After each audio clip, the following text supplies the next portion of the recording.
Bharat America ಸ್ವಾಭಾವಿಕ ಪಾಲುದಾರರು. ಅಧ್ಯಕ್ಷ ಟ್ರಂಪ್ ಅವರೊಂದಿಗೆ ಮಾತನಾಡಲು ತಾವು ಕೂಡ ಎದುರು ನೋಡುತ್ತಿರುವುದಾಗಿ ಪ್ರಧಾನಿ ಮೋದಿ ಹೇಳಿದ್ದಾರೆ.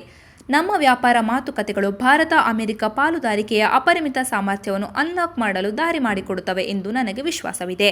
ನಮ್ಮ ತಂಡಗಳು ಈ ಚರ್ಚೆಗಳನ್ನು ಆದಷ್ಟು ಬೇಗ ಮುಗಿಸಲು ಕೆಲಸ ಮಾಡುತ್ತಿವೆ. ಅಧ್ಯಕ್ಷ ಟ್ರಂಪ್ ಅವರೊಂದಿಗೆ ಮಾತನಾಡಲು ನಾನು ಎದುರು ನೋಡುತ್ತಿದ್ದೇನೆ. ನಮ್ಮ ಎರಡೂ ಜನರಿಗೆ ಉಜ್ವಲ, ಹೆಚ್ಚು ಸಮೃದ್ಧ ಭವಿಷ್ಯವನ್ನು ಭದ್ರಪಡಿಸಿಕೊಳ್ಳಲು ನಾವು ಒಟ್ಟಾಗಿ ಕೆಲಸ ಮಾಡುತ್ತೇವೆ ಎಂದು ಟ್ವೀಟ್ ಮಾಡಿದ್ದಾರೆ. ಜಿಲ್ಲೆಯ ಮದ್ದೂರು ತಾಲೂಕಿನಲ್ಲಿ ಗಣಪತಿ ವಿಸರ್ಜನೆ ಸಂದರ್ಭದಲ್ಲಿ ನಡೆದ ಕಲ್ಲೆಸೆತ ಘಟನೆಯ ಸತ್ಯ ಕೊನೆಗೂ ಬೆಳಕಿಗೆ ಬಂದಿದೆ.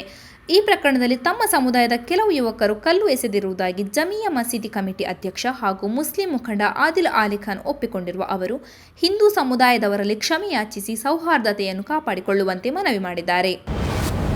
ಮುಖಂಡ ಮತ್ತು ಜಿಲ್ಲಾ ಪಂಚಾಯತ್ ಸದಸ್ಯ ಯೋಗೇಶ್ ಗೌಡ ಕೊಲೆ ಪ್ರಕರಣದ ಆರೋಪಿ ಹಾಗೂ ಮಾಜಿ ಸಚಿವ ವಿನಯ್ ಕುಲಕರ್ಣಿ ಅವರಿಗೆ ಜನಪ್ರತಿನಿಧಿಗಳ ವಿಶೇಷ ನ್ಯಾಯಾಲಯವು 2 ದಿನಗಳ ಮಧ್ಯಂತರ ಜಾಮೀನು ಮಂಜೂರು ಮಾಡಿದೆ. ತಮ್ಮ ಮಗನ ಶಸ್ತ್ರಚಿಕಿತ್ಸೆಯ ಹಿನ್ನೆಲೆಯಲ್ಲಿ ಸಲ್ಲಿಸಿದ ಜಾಮೀನು ಅರ್ಜಿಯನ್ನು ಪರಿಗಣಿಸಿದ ನ್ಯಾಯಾಲಯ ಈ ಆದೇಶ ನೀಡಿದೆ. ರೇಣುಕಾಸ್ವಾಮಿ ಕೊಲೆ ಕೇಸ್ನಲ್ಲಿ ನಟ ದರ್ಶನ್ ತೂಗುದೀಪ ಅವರಿಗೆ ಒಂದಾದ ಮೇಲೆ ಒಂದರಂತೆ ಸಂಕಷ್ಟ ಎದುರಾಗುತ್ತಲೇ ಇದೆ. ಹಲವು ದಿನಗಳ ಕಾಲ ಜೈಲು ದರ್ಶನವಾಗಿ ಜಾಮೀನಿನ ಮೇಲೆ ಹೊರಬಂದಿದ್ದ ದರ್ಶನ್ ಅವರಿಗೆ ಸುಪ್ರೀಂ ಕೋರ್ಟ್ ಬಿಗ್ ಶಾಕ್ ನೀಡಿತ್ತು.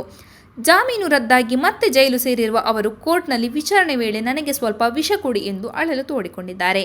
ಇನ್ನು ದರ್ಶನ್ ಅವರು ಹಿರಿಯ ನಟ ಸುಧೀರ್ ಅವರ ಕುಟುಂಬಕ್ಕೆ ತೀರಾ ಆಪ್ತರು. ದರ್ಶನ್ಗೆ ಈ ರೀತಿ ಆಯ್ತಲ್ಲ ಎಂದು ಸುಧೀರ್ ಪತ್ನಿ ಮಾಲತಿ ಸುಧೀರ್ ಭಾವುಕರಾಗಿದ್ದಾರೆ.